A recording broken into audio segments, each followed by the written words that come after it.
सीतारामपुर नाम के एक गांव में अनामिका नाम की एक लड़की रहती थी। भले ही आसमान के चांद में दाग हो सकते हैं, पर अनामिका पर कोई दाग नहीं था। वो इतनी खूबसूरत थी। अनामिका बहुत नटखट थी, घर में जश्न का माहौल बनाए रखती थी। ये देखकर उसके माता पिता सुदर्शन और अर्चना भी बहुत खुश होते थे। लेकिन जो उनके लिए सबसे चिंताजनक बात थी, वो ये कि अनामिका बहुत खाना बर्बाद करती थी। मारना पीटना अच्छा है, बेटी बड़ी हो गई है, अब उसकी शादी की उम्र हो गई है। मार पीट करेंगे तो अच्छा लगेगा, बताओ तो। बिना मार पीट के ऐसे कहो कि अनामिका बात सुने। तुम उसकी माँ हो, माँ होने के नाते समझाओ। कल दिन ससुराल जाएगी तो क्या होगा?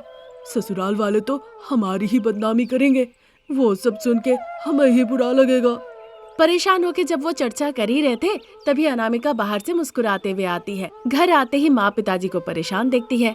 उन्हें इस तरह परेशान देखकर वो समझ जाती है कि परेशानी का कारण भी वही है। फिर वो उन दोनों के पास आती है। वो अपनी माँ के हाथों को पकड़ के कहने लगती है, क्या करूँ माँ, मैं चाहे कितने भी कोशिश कर लूँ, पर मैं अपनी आदत को रोक ही नहीं पा रही हूँ। आप मुझे मारो माँ। तुम्हारा पेट जब तक ना भरे तुम खाओ, उसमें कोई दिक्कत नहीं है, लेकिन ज्यादा खाना लेके उसे बर्बाद करोगी तो कैसे चलेगा बताओ। अभी कह रही हूँ कि आदत हो गई है, बाद में शादी होगी तो क्या होगा। अभी आपकी दिक्कत मैं खाना बर्बाद करती हूँ वो है, या फिर मेरी शादी होने वाली है वो है? अभी हम चाहे तुम्हें कितना भी समझा ले, पर तुम नहीं समझने वाली। ये बात सिर्फ एक लड़की के माँ बाप ही समझ सकते हैं। एक लड़की की शादी करा के बाप को कितनी खुशी मिलती है, मानो कि वो पूरी दुनिया जीत ली हो।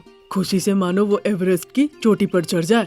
पता नहीं पिताजी, आप चाहे कुछ भी कह लीजिए ना, मैं खुद के लिए ठीक से खाना परोस सकती हूँ, फिर खाना लेके बैठती हूँ तो मैं ठीक से खा नहीं पाती और उसे फेंकना पड़ जाता है। पता नहीं इन चीजों को मैं रोकूं तो कैसे रोकूं? अनामिका इस तरह से कहकर रोने लगती है। अनामिका की इस बुरी आदत की वजह से वहाँ पे सभी लोग बहुत परेशान हो जाते हैं। इन सब के बावजूद अनामिका खुद के लिए ज्यादा खाना लेती थी और फिर उसे फेंक दिया करती थी। तभी एक दिन सुभाष नाम के पंडित जी शारदा, प्रसाद और रमेश को साथ लेके अनामिका के रिश्ते के लिए उनके घर आते हैं। पंडित जी से पूरी बात जब पता चलती है तो शारदा के पूरे परिवार को वो घर के अंदर बैठने के लिए कहते हैं। अर्चना, बेटी को तैयार करके ले आओ। जैसा उन्होंने कहा, अर्चना अनामिका के पास गई और उसे तैयार करके चाय देने के लिए बाहर ले आई। अनामिका मर्यादा पूर्ण सबको जाके चाय दी। पिताजी, मुझे लड़की पसंद है। रमेश की बातें सुन के प्रसाद और शारदा बहुत खुश हुए। ये सुनकर सुदर्शन और अर्चना अनामिका की सारी बुरी आदतों के बारे में उन्हें बताना चाह रहे थे, पर पंडित जी सुभाष ने उन्हें ऐसा करने से रोक दिया और उन्हें एक कमरे में ले गए। देखिए, आप लोग डरे हैं, पर इससे कुछ नहीं होने वाला। अगर आप पहले ही बता देंगे तो अनामिका ज्यादा करेगी। अनामिका सोचेगी इन्हें तो पहले से ही पता है, फिर चाहे जितनी मर्जी कर लो, क्या फर्क पड़ेगा। ऐसा कह रहे हैं, फिर क्या होगा? नया घर है, सब कुछ नया होगा। वहाँ गलती होती है तो उसे डांट खाने का डर भी होगा। भरोसा रखिए, वहाँ अनामिका इसी डर से अच्छा बर्ताव भी करेगी। मुझे तो भरोसा है वहाँ वो सब सीख जाएगी। उनकी ये बातें अच्छी लगी, इसीलिए उन्होंने फिर कुछ नहीं कहा। फिर एक अच्छा मुहूर्त देखकर उनके पास जो कुछ था वो देकर बड़े धूमधाम से अनामिका की शादी हो जाती है। अनामिका अब ससुराल में कदम रखती है। शारदा पूरे भरोसे के साथ अलमारी का चाबी देते हुए पूरी जिम्मेदारी उसे दे देती है। देखो बहू, आज से इस घर की जिम्मेदारी तुम्हारी। तुम इस घर में बहू बन के आई हो, घर की दीपक हो। या तो तुम इस घर को अच्छे से चलाओ और खुश रहो, या फिर तुम अपनी बेवकूफी से इस घर को पूरी तरह से बर्बाद कर दो। सब तुम्हारे हाथ में है, तुम्हें ही संभालना होगा। ऐसा कहकर शारदा आराम करने के लिए चली जाती है। अब तक शारदा और प्रसाद बड़े ही अच्छे से परिवार चला रहे थे। अब चूंकि अनामिका उस परिवार में आ गई थी, इसीलिए वो सोच रहे थे कि अनामिका भी उसी तरह परिवार को चलाएगी। थोड़े ही समय में अनामिका अपने पति से कहती है चीनी ले आने के लिए, फिर कुछ दिन के बाद कहती है चावल ले आने, फिर उसके बाद दाल ले आने के लिए। जब सासू माँ को ये बात पता चली तो वो कहती है, बहू, एक ही बार में सारा सामान लाने को कह सकती हो ना, एक एक करके एक एक सामान लाने के लिए उसे क्यों भेजती हो? मुझे भी वैसे ही सामान मिलते हैं सासू माँ, जब मुझे लगता है वो खत्म होने को है, मैं तब कहती हूँ लाने के लिए, अनामिका कहती है। ये सुनकर शारदा को संदेह होता है कि ये सामान जा कहाँ रहे हैं। अब वो किचन पे नजर रखने लगती है। कुछ दिनों के बाद उसे पता चलता है कि अनामिका जरूरत से कई ज्यादा खाना पका रही है। फिर बचे हुए खाने को वो फ्रिज में रख देती है और उसके कुछ दिनों के बाद वो फ्रिज से उसे बाहर फेंक देती है।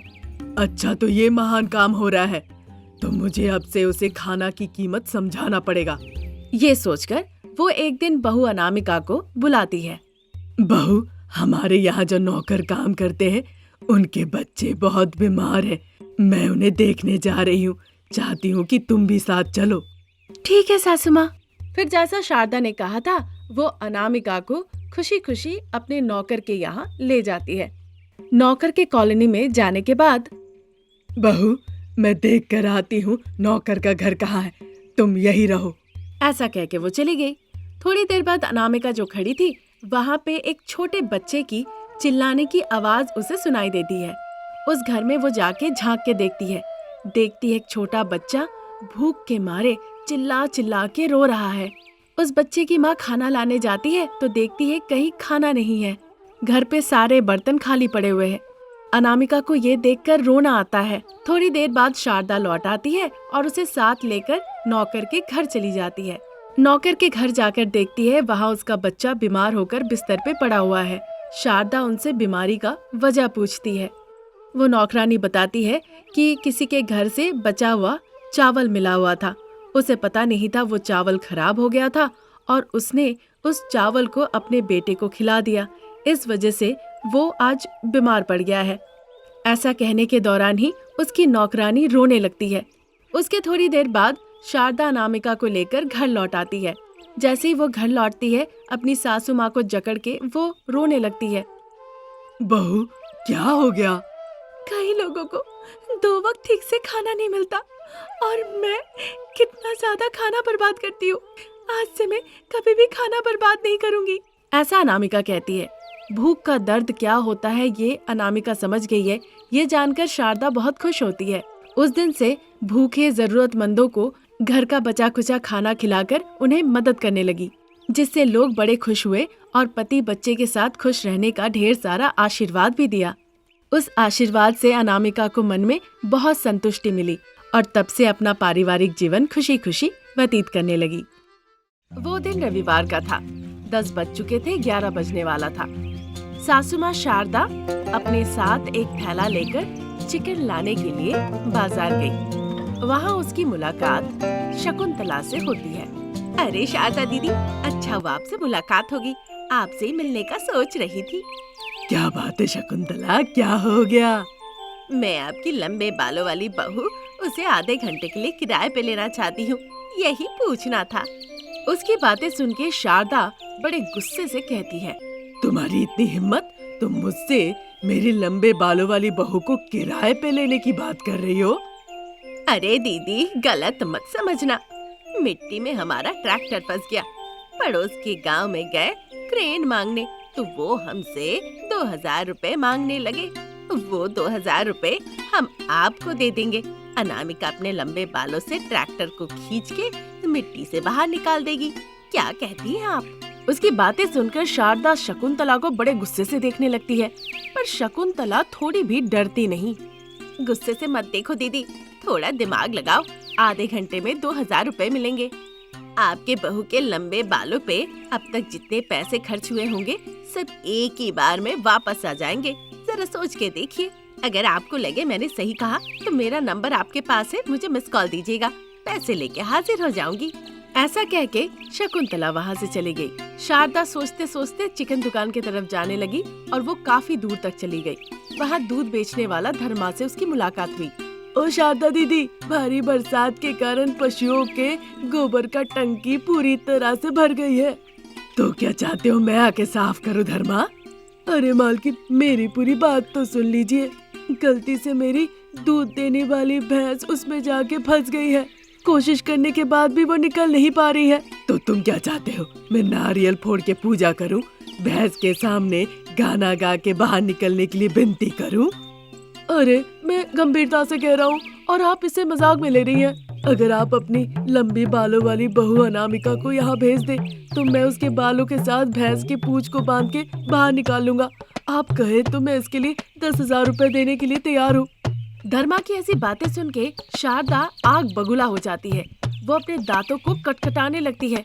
ये देखकर धर्मा डर के मारे वहाँ से भाग निकलता है। ये देखकर शारदा थोड़ी शांत होती है। फिर वो चिकन के दुकान पे जाती है। वहाँ शारदा से थोड़ी ही दूर पे 2-3 महिलाएं खड़ी थी। वो शारदा दीदी रुको रुको कहकर उसे वहाँ रुकने के लिए कहती है।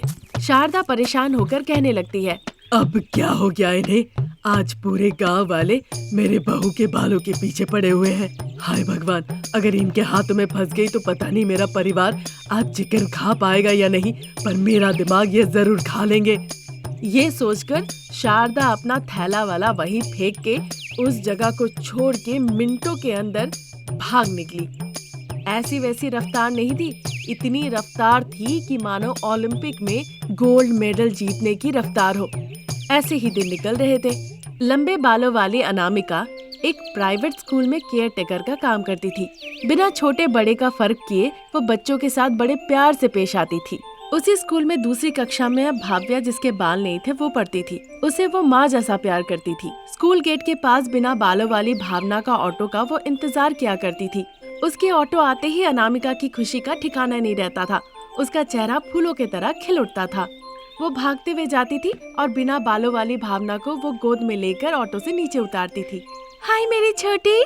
Good morning Bhavya. हाय आया। गुड मॉर्निंग आया। ऐसा कहकर वो भाव्या को ऑटो से लेके वो उसके क्लास तक जाके खुशी खुशी छोड़ आया करती थी। उसी स्कूल में कमला नाम की दूसरी आया काम करती थी। वो पूछती है, अनामिका तुम उस बिना बालों वाली भाव्या को इतना प्यार क्यों करती हो? 6 महीने के बाद मेरा अबॉर्शन हो गया। मेरा बच्चा जन्म लिया और 3 दिनों में ही वो चल बसी। जिस दिन मेरे बच्चे की मृत्यु हुई उसी दिन भावना का जन्म हुआ था। भाव्या में मुझे अपनी बेटी नजर आती है। ऐसा कहकर फिर वो अपने काम में लग जाती है। इसी तरह दिन निकल रहे थे, लेकिन वही एक शख्स अपना मुंह छुपाकर स्कूल के पास में ही एक पेड़ के नीचे खड़े होकर वहाँ के शिक्षक, वहाँ के छात्रों के हर एक चीजों पर बारीकी से नजर रखता था और फिर फोन पे किसी को वो विस्तार से बताता था। तभी एक दिन बिना बालों वाली भाव्या क्लास में ना जाकर जमीन पे ही सीमेंट के बेंच पर बैठी हुई थी और रो रही थी। ये देख अनामिका उसके पास जाती है, रोने की वजह पूछती है। भाव्या ने बताया कि सभी लोग उसका मजाक उड़ाते हैं, इसीलिए वो दुखी है और रो रही है।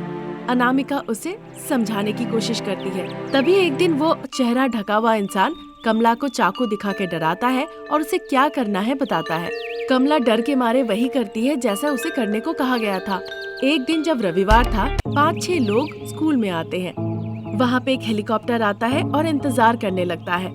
वहाँ ढका हुआ चेहरा वाला इंसान बच्चों के चेहरे पे कुछ स्प्रे करता है और बच्चे बेहोश हो जाते हैं। फिर वो सारे बेहोश हो गए बच्चों को एक एक करके हेलीकॉप्टर में चढ़ाता है।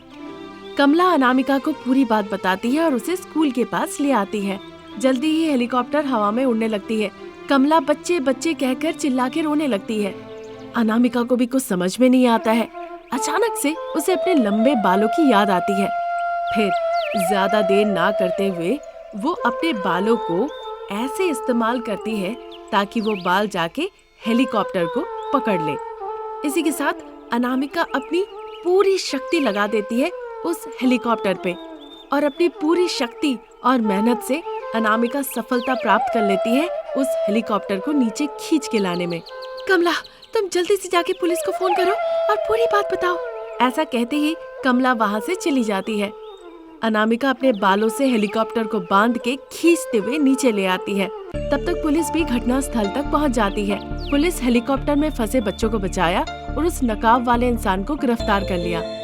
बधाई हो आपको अनामिका जी, आपने अपहरण करने वाले गिरोह को पकड़ने में मदद की है।